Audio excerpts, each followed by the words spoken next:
dice módulo 3 por el orden, pero en realidad este es el 5. Vamos a desarrollar hoy lo que son los diferentes delitos informáticos. Hoy vamos a hablar de delitos informáticos.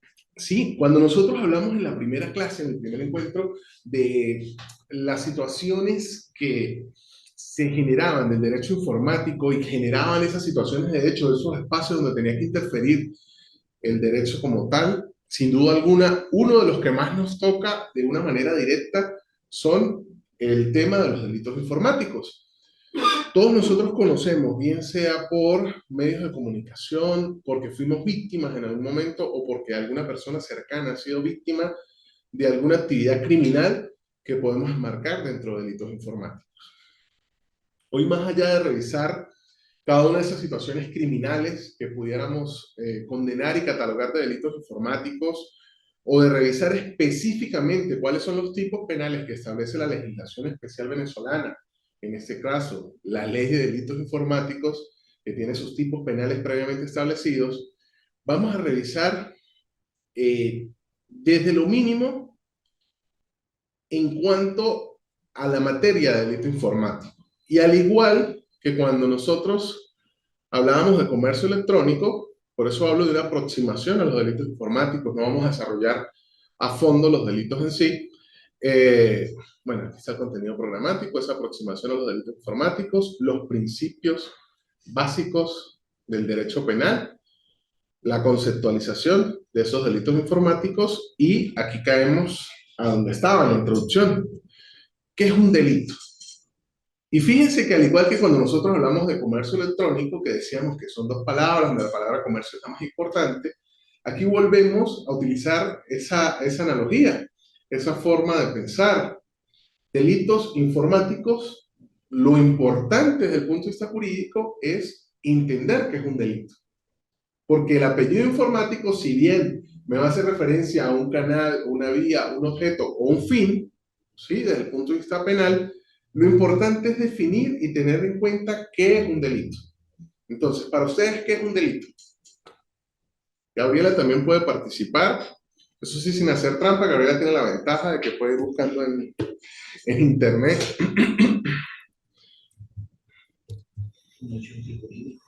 Ajá, un hecho antijurídico, muy bien. Una falta, ok. Bueno, falta desde el punto de vista del derecho penal es catalogada distinta a un delito, ok. Pero bien, porque estás enfocando hacia, pues es faltar a una norma. No se vale, estoy desde el celular. Bueno, el celular tiene conexión a internet, Gabriela, desde hace mucho tiempo, ¿no? Punible. Actividad que va en contra del orden jurídico. Una actividad que, lástima que no está la pizarra, pero fíjense, está antijurídico, punible, actividad, ¿ok? En contra del orden jurídico. Pues es un hecho que va en contraparte de la ley, también está afectando. Un hecho. Un hecho. Ok, ya entramos a otro terreno. Ok, Gabriela va a decir algo por ahí. Bueno, fíjense algo. Partamos desde, como nos dice la compañera, ¿cómo es tu nombre? Y disculpen que yo, para las rostros soy, pero para los nombres tienen que ser muy retirados. Por ejemplo, Jesús ya me lo tengo aquí entre ceja y ceja. Sandra, fíjense algo. Ah, bueno, respondí por aquí, Gabriela, vamos a ver. Sí, hecho o acción fuera de la norma. Ok, fíjense que habla de hecho. Dentro del derecho romano se habla de esos latinazos, ¿no? Que mucha gente sataniza y dice, no, los abogados que hablan con esos latinazos. El que habla de eso es porque no sabe y no lo ha practicado. Pero fíjense que se expresaba en alguna época dentro del derecho, se decía de internis non judicat net ecclesia, que no es otra cosa que lo interno no lo juzga ni la iglesia, ¿sí? Entendiendo la iglesia como la gran fuerza poderosa en ese momento de llegar a juzgar. Incluso vamos a trasladarnos a épocas de esas cacerías de brujas y esa inquisición y esa persecución y esa época medieval, ¿no? Entonces, entendiendo la coacción y la fuerza que pudo tener la iglesia en un momento de la historia. Entonces, lo interno es tan interno y está tan adentro que ni siquiera puede ser juzgado por la propia iglesia. ¿Cuándo pasa a ser juzgado? Cuando se convierte en un hecho. cuando se convierte en una acción. ¿Ok? Claro, estos conceptos han evolucionado. Ya no tan solo es una acción, también puede ser un delito, una omisión. ¿Ok? Ya vamos a ver. Pero, ¿qué es importante al momento de nosotros definir qué es un delito? Para poder dar el paso a ponerle el apellido informático y poder ir más allá. Nosotros, para revisar un delito, debemos revisar las características de un delito. Que si algunos autores dicen con que tenga tres estamos bien, si tiene estas tres es un delito. Otros dicen no, con que tenga estas cinco es un delito. Si tiene estas siete es un delito. De esas siete, aquí ya salieron cuatro por lo menos de ustedes, de las ideas de ustedes. ¿Ok? Entonces, la primera de ellas, que es lo que veníamos nombrando en la introducción, acción o actividad. ¿Ok? Es una acción, no es algo interno. Por más de que ustedes internamente se imaginen que están matando al profesor, ¿sí? Eso no pasa a ser delito hasta que eso no salga de su fuero interno. Puede llegar a ser delito si ustedes lo manifiestan verbalmente, a pesar de que no lo ejecuten. Puede llegar a ser delito si ustedes lo ejecutan. Puede llegar a ser delito si ustedes intentan ejecutarlo, pero lo frustran, ¿ok? Entonces ahí tenemos diferentes, pero eso ya es penal, yo no me quiero ir tan al hondo, hasta que no sea ejecutado, exactamente, hasta que salga del fuero interno.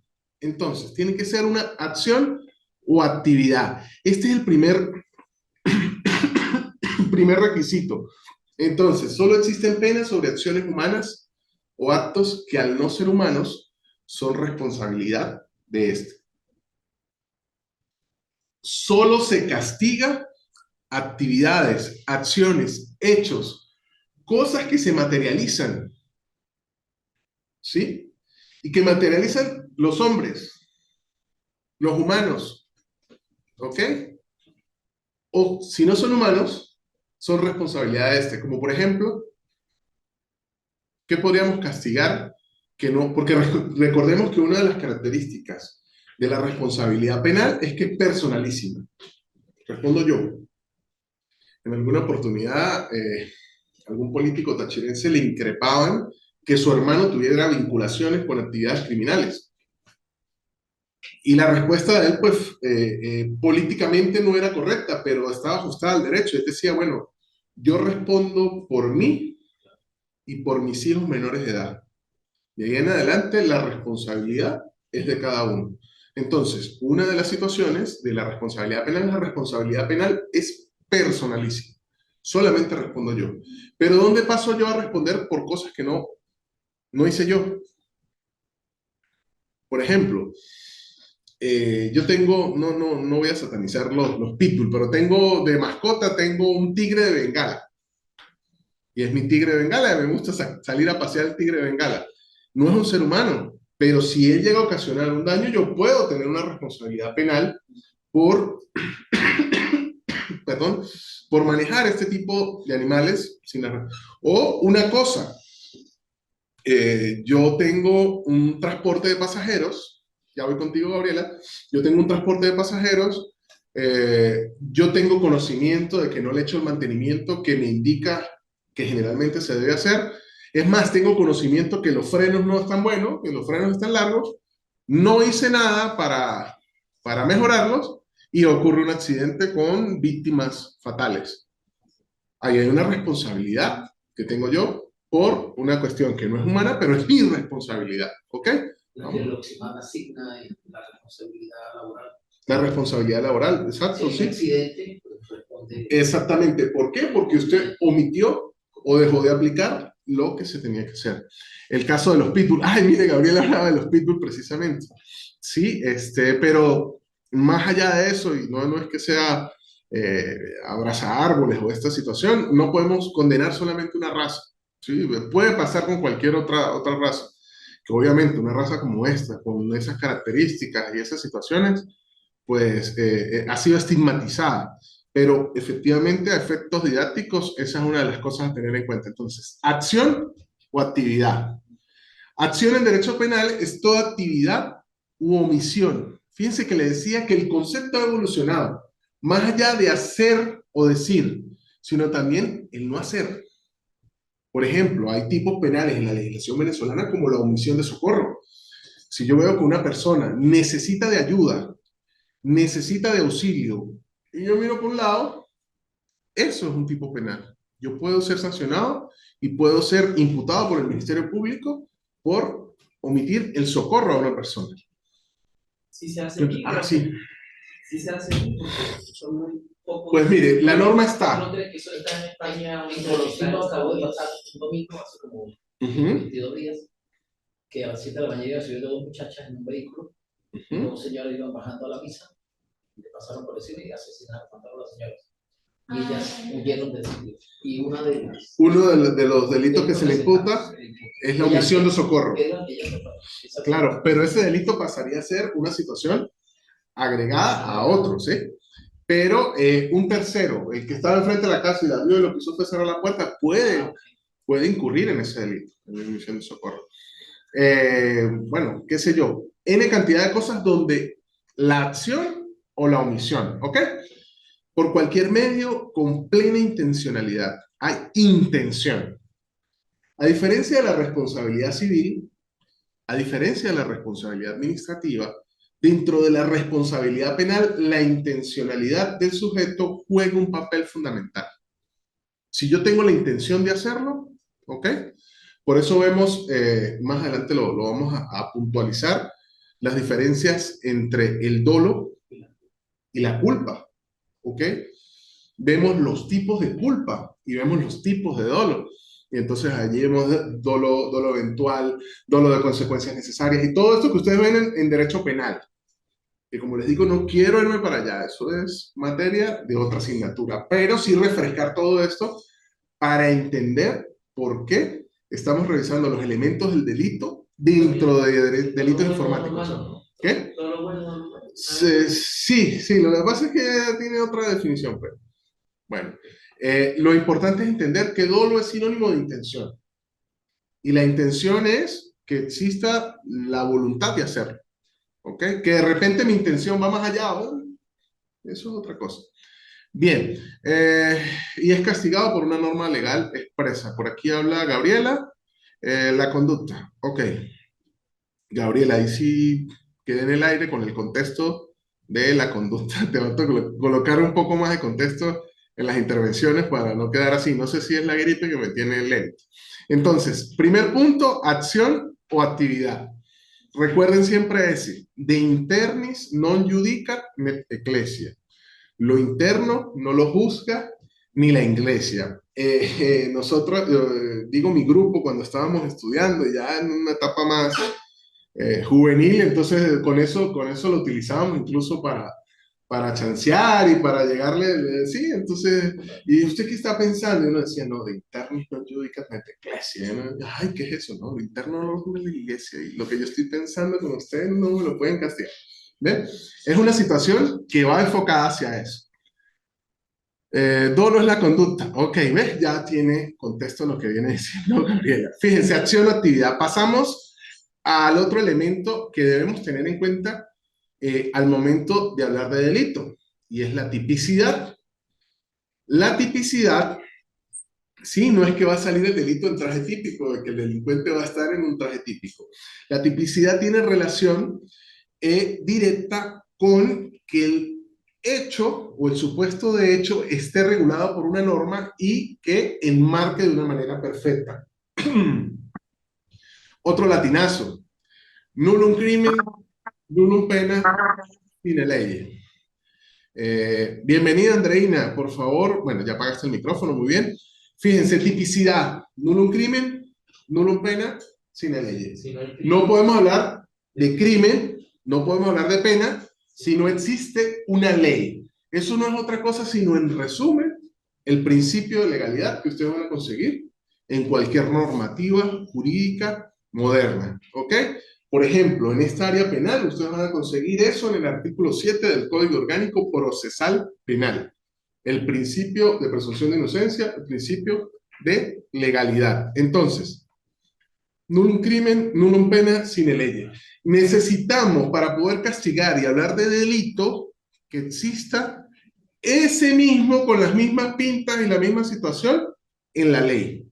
Cuando nosotros hablamos de tipicidad, y sobre todo en el aspecto penal, porque en aspectos de responsabilidad administrativa y responsabilidad civil, pues uno como que le va lijando por un pedacito y va encajando la situación. Recuerda cuando en la clase anterior, o bueno, hace 2 clases hablábamos de los hechos generadores de responsabilidad administrativa en el artículo 91 y los otros que conseguíamos en la ley, que ahí están y son muy genéricos y yo puedo agarrar la situación y meterle y decir, bueno, este se me encaja en este y encajarlo allá. Es algo similar, pero yo debo en el derecho penal, y para saber que es un delito y hablar de tipicidad, tiene que ser mucho más específico. Y yo pongo siempre el ejemplo. Ustedes recuerdan esos jueguitos para los bebés de preescolar, que es una caja cuya tapa tiene unas formas de figuras, ¿sí? Que es una estrella, un triángulo, un círculo, un cuadrado, y tienes unos tacos que son cuadrados, triángulos y círculos. Si yo agarro una estrella y la voy a meter por el huequito del triángulo, ¿qué pasa? No encaja, no pasa. Tengo que buscar la estrella y ponerla donde la estrella. Entonces pensemos que esa tapita de esa caja es la ley. Y le dice, bueno, aquí está la estrella, aquí está el triángulo, aquí está el cuadrado. Y lo que está aquí, esos taquitos, son las situaciones de hecho, lo que pasa, lo que está en la calle. Yo agarro y digo, bueno, esa estrella le buscamos, no se parece a esta, no se parece a esta, no se parece a esta, entró por la estrella. Está típicamente regulado que esa situación de hecho se encuentra en la ley, por lo tanto, es un delito típico, tiene tipicidad. Entonces, tipicidad entiendo es lo que está contemplado específicamente en la ley. Sí, es una forma de enfocarlo, efectivamente, Gabriela. Fíjese, tipicidad penal significa que una conducta debe encuadrarse en un tipo penal para poder luego ser considerada antijurídica. Y aquí ya estamos adelantando al próximo paso. Pero entonces, esa tipicidad penal, si bien como decía Gabriela, debe estar establecida en la norma, pero para que sea específicamente desde el punto de vista penal, es la situación de hecho, la conducta, lo que pasó en la calle, tiene que estar perfectamente encuadrada dentro de la norma penal. Pero es que es perfectamente encuadrada. No es que se le parece, no, tiene que estar tal cual como está en la norma penal. ¿Ok? Y eso es una de las situaciones que ustedes pueden utilizar como herramienta a la hora de ejercer una defensa desde el punto de vista penal. Muy bien.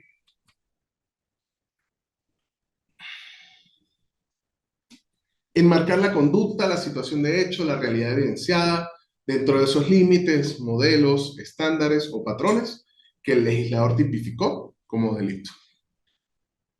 No sé si sea muy sencillo, pero para mí el ejemplo de la cajita con eso es básicamente, ¿sí? Usted agarra y si no entró, no entró. Tiene que ser perfecto. A diferencia de otros tipos de responsabilidades, diferentes a la penal, que como les digo, pueden ser de pronto moldeadas, adaptadas, unas a porra y otras a lijita, pero se puede llegar. Muy bien.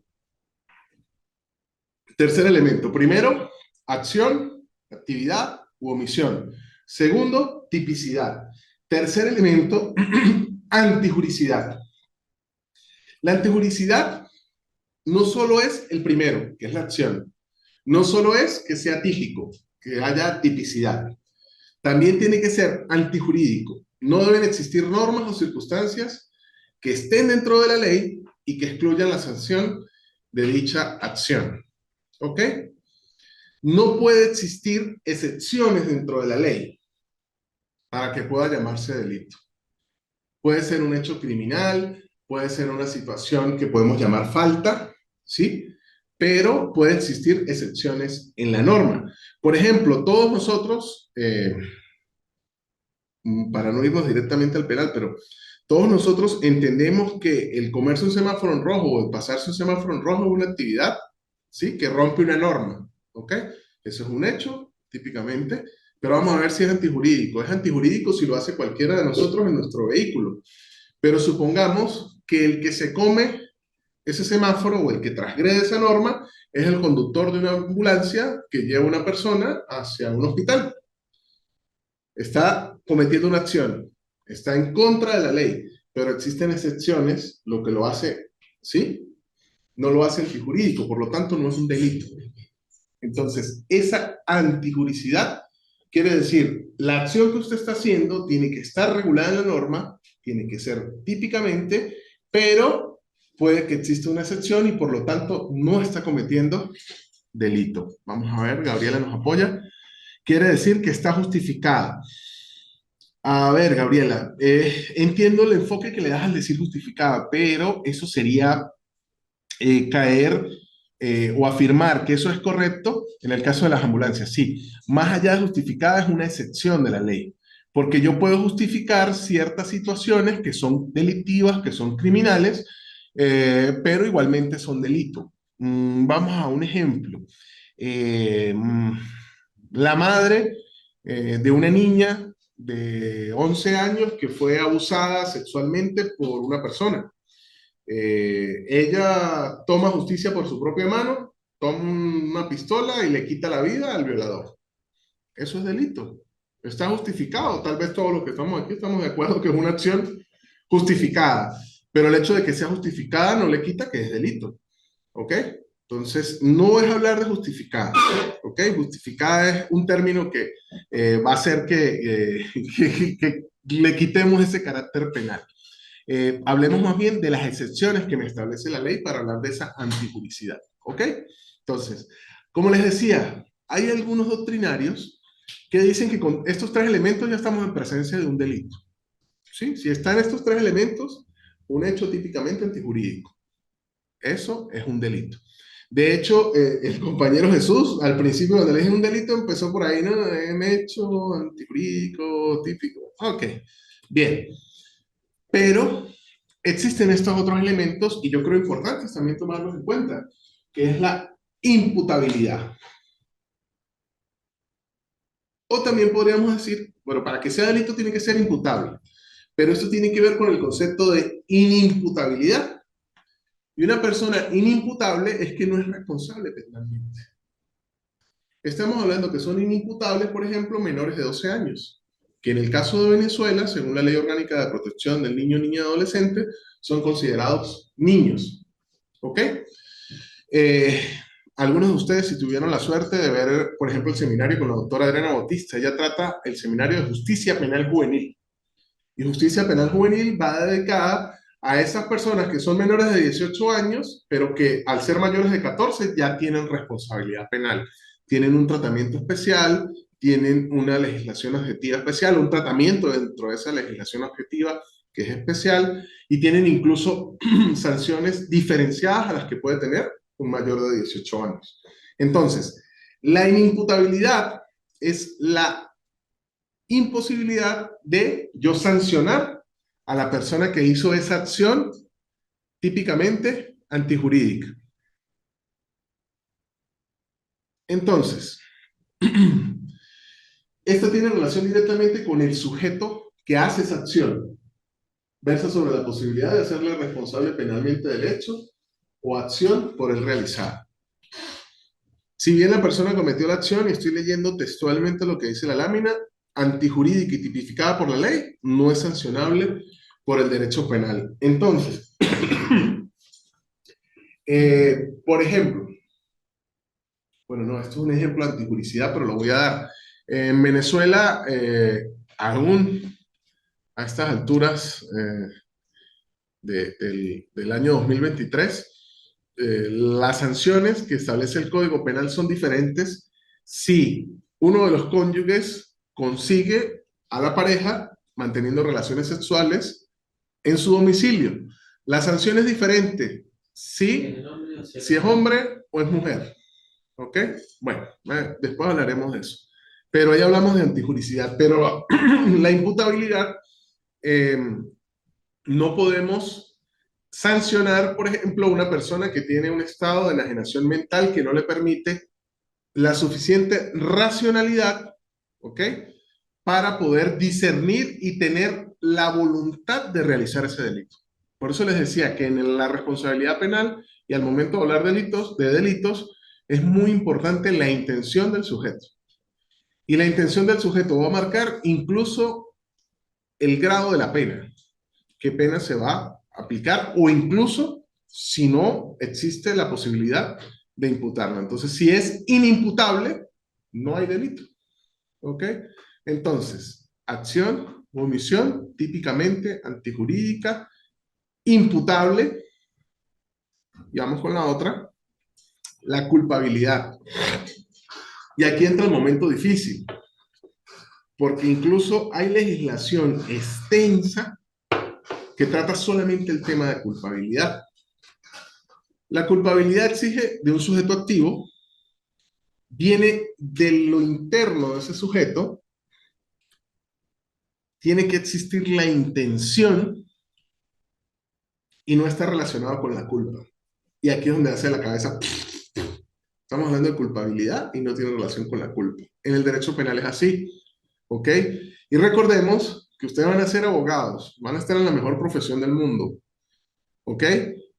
Y el compañero robó la cara, mire. Ajá. Van a ser colegas de la mejor profesión del mundo. Y es diferente a como cuando uno le decía a la mamá, mamá, es que fue sin culpa. Ese concepto de culpa hay que sacarlo, ¿ok? Ese se quedó en ese que, mi amor, fue sin culpa. No, ¿ok? Estos conceptos de culpa son otros, pero eso es derecho penal. La culpabilidad normativa, dice, es un hecho psicológico evaluado con arreglo a una norma mediante un juicio tendiente a decidir si ese comportamiento se aparta del objetivo del derecho. Si tuve la intención realmente de realizarlo, ¿ok? Esa es la culpabilidad. Que la persona realmente haya tenido la intención. Fíjese que en derecho penal está, como les decía, el dolo de consecuencias necesarias. De repente yo no tengo la intención de acabar con la vida de un sujeto que se va a montar en un avión y por eso monto una bomba en el avión. Yo quiero uno solo, pero se van a morir 300. A lo Pablo Escobar. A lo Pablo Escobar. Ese es un ejemplo de dolo de consecuencias necesarias.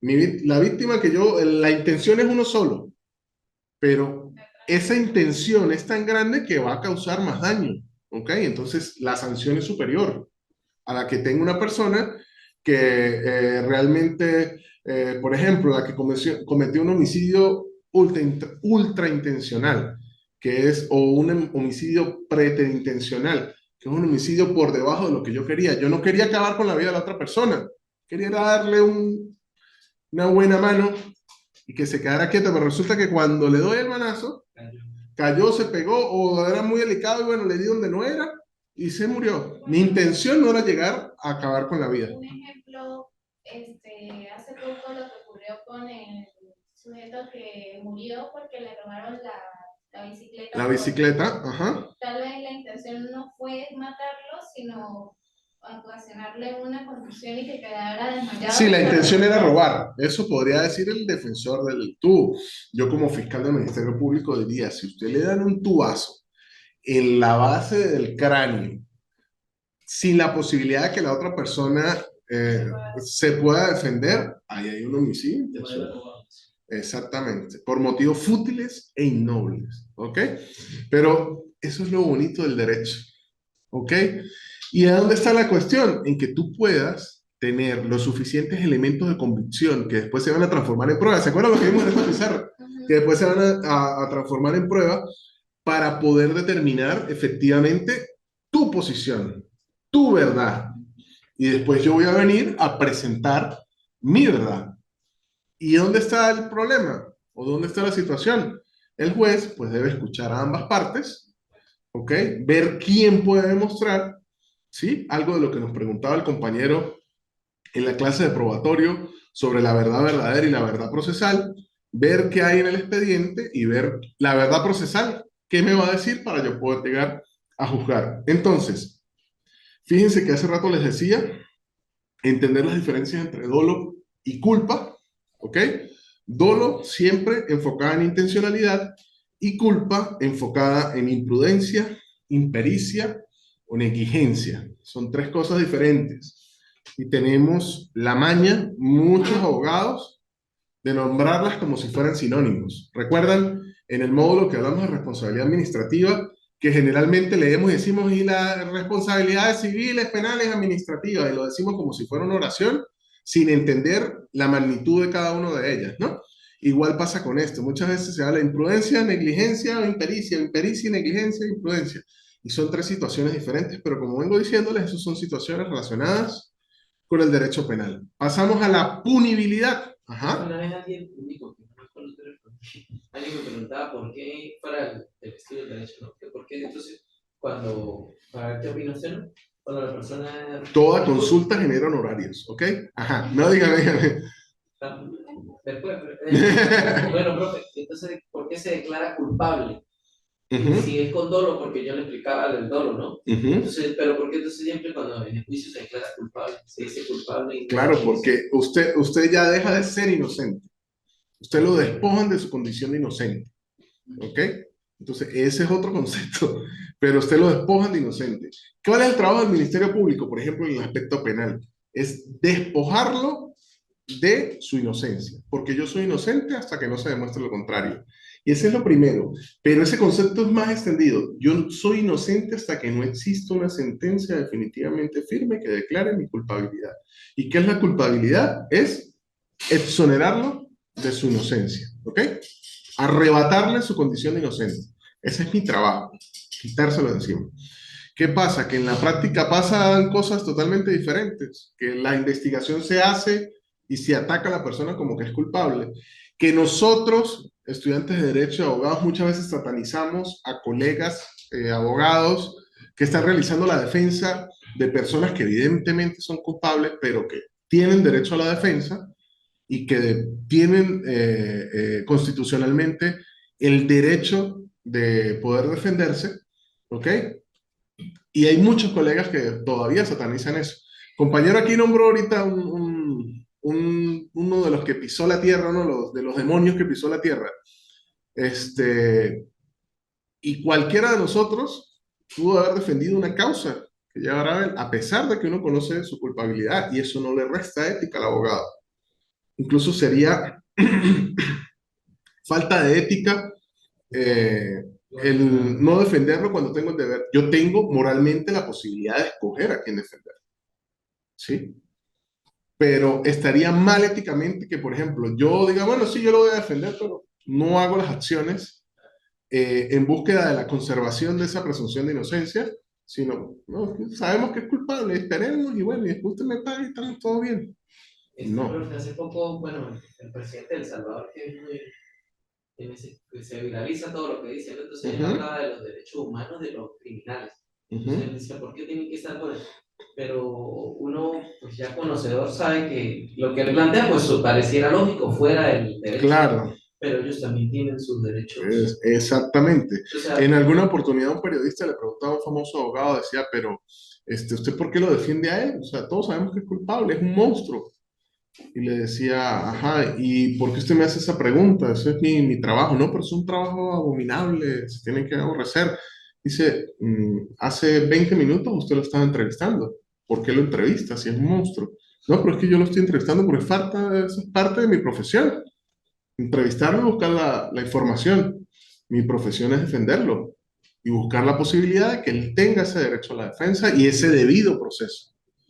Un ejemplo ahí es como, yo como lo que más sé que es el mundo del fútbol y cosas así, me hizo un Greenwood y Mendy los dos casos de acusaciones que resultaron ser falsas por unos por haber violado y otras por abuso a mujeres. Le quitaron sueldo, los apartaron de los clubes, prácticamente los pidieron y ahorita resulta que eran inocentes. Y fueron tratados por todos los medios como culpables. El mismo caso de Valverde dentro del Real Madrid, sí, recientemente, que le pegó y resulta que no existe ningún medio probatorio que diga que efectivamente existió contacto físico, ni siquiera que le pegó, no hubo contacto físico entre él y el otro jugador. El indicado capitán Jack, que nos hizo quedar muy bien. Efectivamente, Don Ángel es un caso único, ¿sí? Una de las cosas que incluso varias defensas, una se llevó a cabo en este salón, relacionada con el caso de Don Ángel y los derechos humanos y cómo queda el Estado ante esa situación.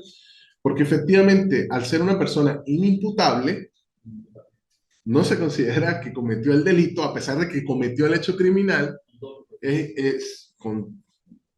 pero es inimputable. Entonces yo no puedo. Pero tampoco existía un centro de rehabilitación que permitiera que pudiera ser tratado desde el punto de vista psicológico, ¿sí? No para que purgara su pena, porque pena no hay, no puede haber una decisión de ese tipo. Entonces, y aparte de eso, pues tiene más de los... Alice, ya está Gabriela. Ajá, no, yo creo que ya va a pasar los 30. Ya está por ahí. Entonces, y recordemos que constitucionalmente en Venezuela no puede existir una pena superior a los 30 años, ¿no? Ese es el tope que tenemos en nuestro país. Entonces, les hablaba de la punibilidad, y esa punibilidad me dice, solo existe delito cuando una conducta tipificada está asociada a una sanción penal. Cuando existe castigo, cuando es derecho eficaz, porque en derecho tenemos un concepto que es el derecho ineficaz, que es el derecho que está ahí, existe toda la situación, pero no existe un castigo. ¿Ok? Es como cuando la mamá le decía, Epa, va a llegar tarde, ya va a ver qué le pasa. No me dijo qué me iba a pasar. Ajá. No me dijo qué me va a pasar, pues no hay sanción, no hay castigo, entonces no es punible. Dice, no solo es una privación de libertad por medio de arresto, prisión o presidio, también inhabilitación para ejercer alguna función o profesión, inhabilitación política, interdicción civil, destitución del empleo, multa, sanción pecuniaria, caución, pérdida de las herramientas usadas para la comisión del delito, la prohibición para ejercer determinados cargos dentro de la administración pública, las prohibiciones políticas. Recuerden que en uno de los módulos les enseñaba yo a ustedes la diferencia entre lo que era el reparo, ¿ok? La responsabilidad como tal y la multa, que eran situaciones diferentes. Bueno, aquí tenemos estas que podemos llamar sanciones accesorias y que tienen que ver directamente con la punibilidad. Ahora bien, les vuelvo a preguntar, ¿qué es un delito? Y ya tienen la chuleta ahí grande en el cuaderno. Aquí incluye acción, actividad. Tipicidad. Agarramos los elementos. La actividad que ha sido ejecutada, ¿sí? Y que Ujú. debe tener características esenciales para poderlo calificar, ¿sí? Como un hecho punible, como son que tenga la intención. Ajá. Pero quiero mirar, no puedo mirar. No, sí puede mirar, mire, incluso yo le estoy dando hacia atrás a las láminas, después si ven la clase, mire, le voy a dar hacia atrás, entonces podemos agarrar las características, dice acción o actividad, entonces nosotros podemos decir hecho, ¿sí? O acto, típicamente, antijurídico, ¿ok? Imputable a un sujeto, ¿ok? Culpable, Que tenga relación directa o sí, que tenga relación directa culpable, cuadrada de ley. ¿ok? Y que sea punible. Si tiene esos elementos, hablamos de delitos. Ahora, ¿cuándo es un delito informático? Cuando para ello hace uso de medios, elementos, instrumentos, equipo que su conformación es electrónica. Utilizan los parte medios de de la tecnología. tecnología para cometer el Bien. Fíjense que los pongo y ahí empieza uno como así, porque hasta la doctrina no se ha puesto de acuerdo con eso. Y hay una serie de teorías, y ustedes después lo van a ver, les voy a pasar el material, que apoyan cuándo es un delito informático y cuándo no. Incluso hay algunas que dicen que no existen los delitos informáticos. Desde el punto de vista doctrinario, ¿ok? Voy a leer lo que dice Gabriela. Gabriela dice, acción o omisión que deben cumplir con los elementos necesarios para merecer una sanción.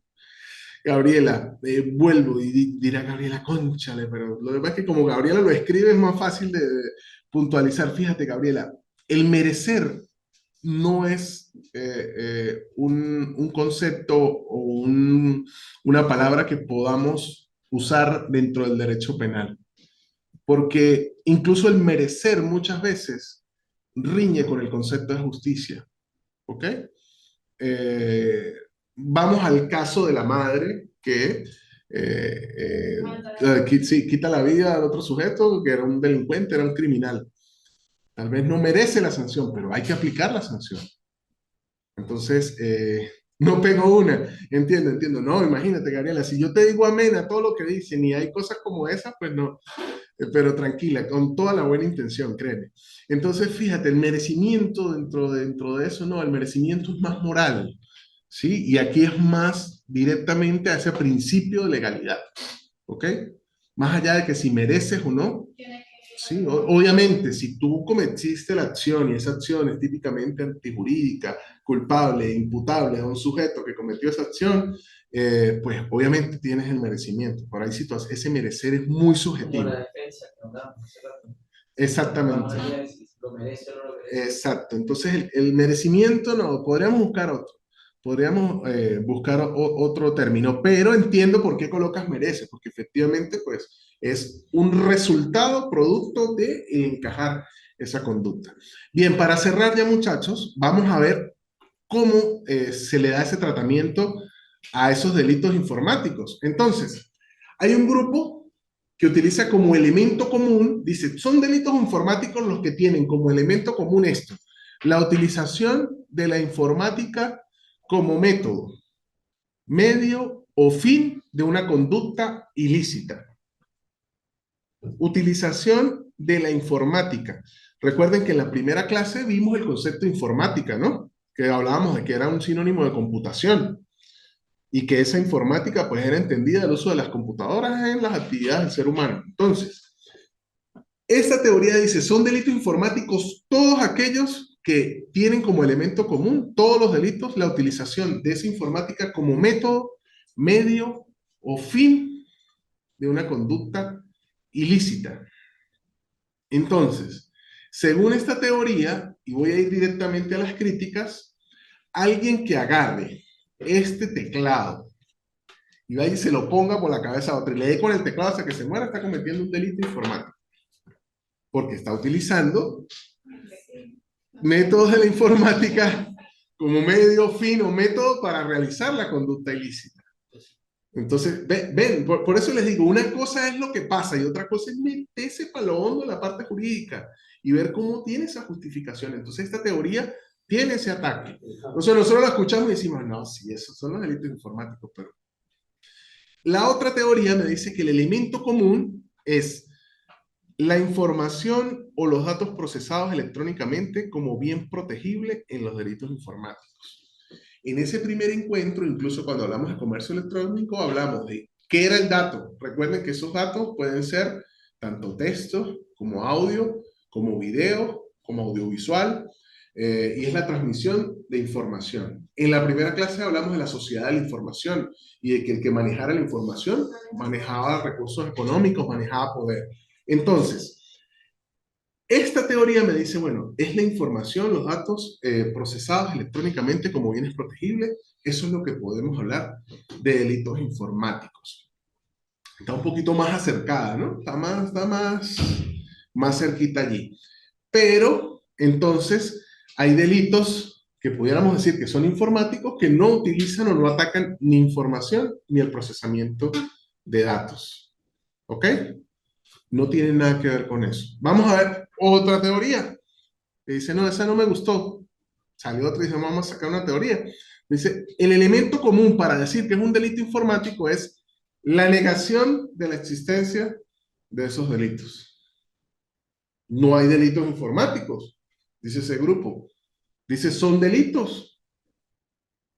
Dice, eso, decir que son delitos informáticos porque se procesen datos, información o porque se utilice como método, medio o fin para la conducta ilícita, no es un delito informático. Porque entonces tendríamos que denominar delitos con un apellido a todos los delitos que se utilicen con otros medios. Por ejemplo, tendríamos que, y dicen los críticos de la teoría, ¿no? No es un ejemplo que estoy dando, dicen los críticos de la teoría, no podemos llamar delitos cuchillísticos a los que se realicen con un cuchillo.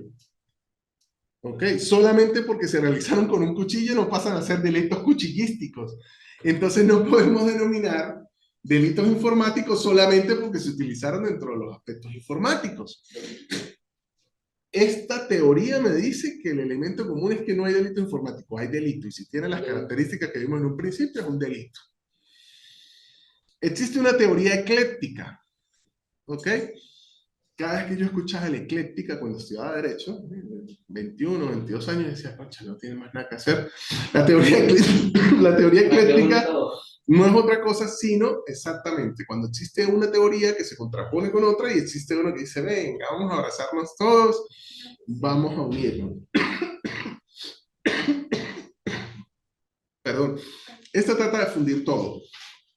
Y yo les presento otra, simplista, ¿ok? Sencilla y apegada al principio de legalidad. Son delitos informáticos los que son denominados así por la ley. ¿Sí? Yo lo dije en clases, en el momento que estaba recibiendo estas clases en el programa de Derecho Mercantil, y yo lo dije como jocoso, como para integrar la cosa, y el profesor, y después nos sentamos, y pues sí, ¿no? Ese es como, si se quiere, la salida del tonto, pero efectivamente, nosotros podemos decir que en Venezuela son delitos informáticos los que están en la ley de delitos informáticos. ¿Por qué? Porque así se llama la ley. Y porque la ley, el legislador dijo que eso eran los delitos informáticos. Pero eso tiene sus críticas. Entonces, otra serie de delitos que se cometen como método medio fin o con la utilización de datos desde el punto de vista electrónico, no podríamos denominarlos delitos informáticos porque no están en esa norma. De hecho, ustedes revisan esa norma y se quedó corta. Esa norma tiene más de 18 años de vigencia. Imagínense cuántas actividades criminales en torno a la utilización de medios informáticos, telemáticos, informática, han surgido después de que salió esa norma. Pero esa es la otra teoría. Pues son delitos informáticos los que están en la ley de delitos informáticos. No estaba tan en boga las redes sociales hace 18 años. No, mire, uno de los delitos que está allí previsto y que se dio mucho, ajá, el clonado de tarjetas. ¿Recuerdan ustedes cuando existían los teléfonos públicos y que se hacía cola para llamar por teléfono? Montar una tarjeta Y ajá, bueno, existían las tarjetas. Primero eran las que le abrían huecos. Entonces la gente le echaba pintura de uñas. Yo estaba muy chiquito, yo no me acuerdo de eso, pero no viví eso, pero echaba pintura de uñas, pintura de uñas y volvían a meter y el teléfono pues seguía. Después salieron las tarjetas que se pasaban. Ajá. Después salieron las que traían el chip, entonces tenían el chip. Pero resulta que ese chip le instalaron unos cablecitos, le ponían una pilita, no sé qué hacían, yo sé que lo hacían en el IUT, y con eso recargaba y usted tenía tarjeta ilimitada. Y el que lo agarraron hablando así, preso. ¿Y por qué iba preso? Porque estaba cometiendo un delito tipificado dentro de la ley de delitos informáticos. Esas son cosas que estaban tipificadas allí, que siguen siendo delitos que podemos adaptar a situaciones nuevas por un principio, que es el principio de neutralidad tecnológica, que opera en este tipo de cosas. Que es que allí no me dice que es con determinada tecnología. La norma no me puede decir que el delito es cometido en Facebook, me tiene que decir que tiene que ser cometido en redes sociales. Porque hoy Facebook está en la vanguardia, pero mañana, de hecho una calientica, no me puede decir que es Twitter, porque Twitter ahora es X. XX, no X escrito, sino la X. ¿Ok? Como la firma de Paloma Picasso. Fíjense, entonces si la norma dijera Twitter solamente, entonces, ¿qué viene el abogado y dice? No, la estrellita no cabe aquí, o para ser más específicos, el pajarito no entra aquí, porque allí me dice Twitter y se cometió en X. Entonces, el principio de neutralidad tecnológica, ¿ok? Entonces, estas son las teorías para considerar un delito informático. Nada como los teléfonos de la época de María Castaña. Yo no la conocí, pero la nombran mucho. Que las mamás le colocaban candado y se podía llamar a través de las teclas de colgado. Claro que sí. Y empezaba uno. Tucu, tucu, tucu, tucu. Y si usted se pelaba en un tucutucu, le caía la llamada en otro lado, ¿no? Ay, Dios mío, bueno, sí, yo también pasé por eso. Pero era más fácil aprender a abrir el candado con un clic. Me contaron, yo nunca hice nada de eso. No. Bueno, perdón, el que debe estar molesto conmigo, no hoy, sino cuando esté editando el video, es el amigo Luis Atahualpa. Él es el que se encarga de hacer la edición de todos los videos. Excelente trabajador de los medios audiovisuales, pero sufre porque tiene que escuchar todas las clases. El conocimiento de él se multiplica por 100, ¿no? Porque él tiene que escuchar todas las clases de pregrado y posgrado. Entonces, imagínense todo el tiempo estar uno escuchando clases. Pero cada vez que un profesor tose, pues él salta porque lo está escuchando y Saludos, Luis. Bien, fíjense, vamos a hacer esta actividad en el grupo de WhatsApp. La vez pasada les dije, no, me mandan una nota de voz de la responsabilidad administrativa, lo buscan y no mandaron nada, ¿ok? Bien, vamos a hacer una actividad a través del grupo de WhatsApp. Para esto tenemos hasta el fin de semana siguiente. Yo sí envié, no, Gabriela, tú enviaste una nota de voz de un encuentro, pero nadie, ni siquiera tú, envió la nota de voz relacionada con la responsabilidad administrativa y el artículo 91 que determina los hechos generadores de responsabilidad administrativa en Venezuela. Ah, de esa no supe, claro, no la enviaste. Ok, fíjense, vamos a buscar en el grupo y cada uno de ustedes va a agarrar uno de estos temas. Yo no sé si le tomamos una fotografía a este pedazo. Gabriela, tú tienes en el celular, no puedes decir que no. Por favor, le puedes hacer un capture a esto y la mandas al grupo. Fíjense, van a escoger ustedes uno de los grupos de delitos que están aquí y van a buscar información en los medios relacionadas con estos delitos. Listo, Gabriela, ya te digo cuándo haces el... Ok, ahí fue. Vas a hacer el capture, por favor. Un grupo es delitos informáticos, ataques contra sistemas y datos informáticos, pornografía infantil, sexting o stacking. El otro es usurpación de identidad, distribución de imágenes de agresiones sexuales. El otro grupo es estafas a través de Internet, intrusión en servicios financieros en línea.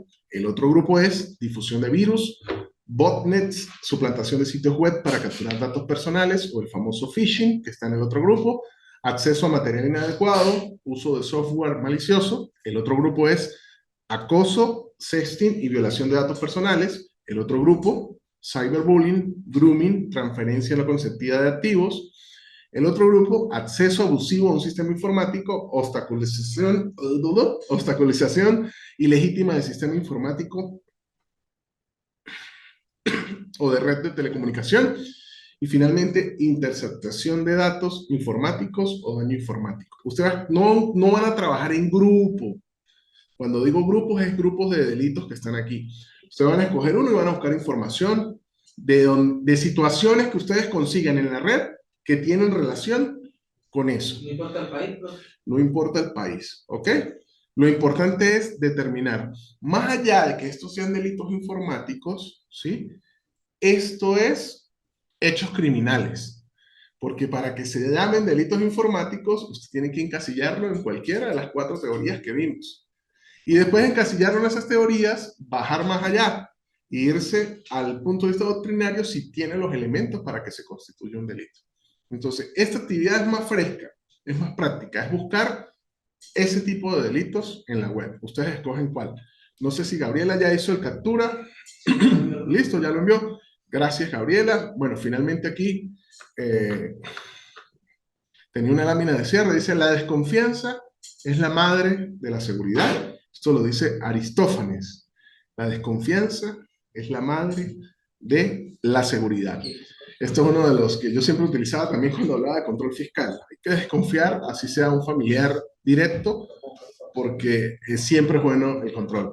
Gracias, Gabriela, por estar conectada. Andreina, que estuvo conectada en el primero. ¿Qué? Tenía un audio de esto. O sea, No, si ustedes consiguen, hacen capturas, si tienen información, si tienen un enlace, si consiguen algo, lo importante es conseguir uno o dos elementos relacionados del grupo que usted escoja. ¿Dónde está la dificultad?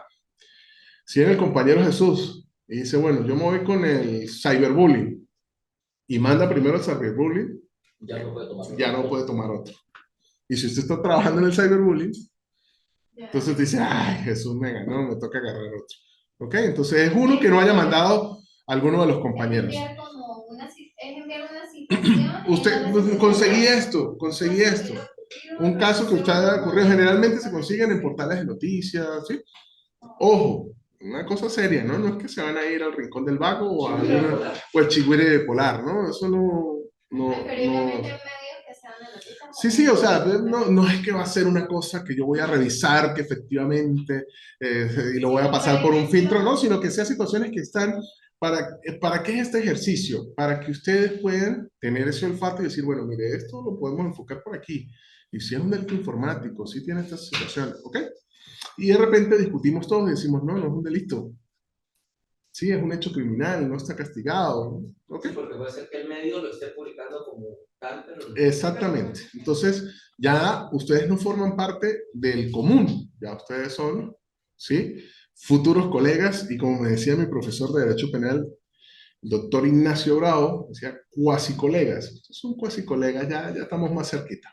Bueno, muchísimas gracias por haber asistido el día de hoy. Gracias, Gabriela, por tu apoyo. Andreina vi que se conectó por allí en un rato. Me imagino que después de la desconexión, pues no se pudo conectar. No importa. Saludos también, Gabriela. Estamos en contacto a través del grupo. Voy a enviar las correcciones de lo que ustedes ya han venido enviando del artículo y después se abre otro espacio para volver a cargar, ¿ok? Ya con las correcciones que ustedes tengan allí. Lo importante es que ustedes continúen trabajando, porque como hemos venido hablando en todas las clases, yo no les digo cuándo, sino les digo, bueno, a partir de este momento tienen las 24 horas para hacer la carga. Entonces sigan trabajando. Sí, porque si yo les digo, eso es para el próximo jueves, ustedes lo hacen el jueves en la mañana. Entonces, no, ustedes sigan trabajando y es mejor mantener la zozobra para que en cualquier momento lo tengan que cargar. Eso es bullying, profesor. Sí, sí, claro, con toda la intención. Créanme que sí, ahí hay un dolo directo. Dolo directo. Saludos.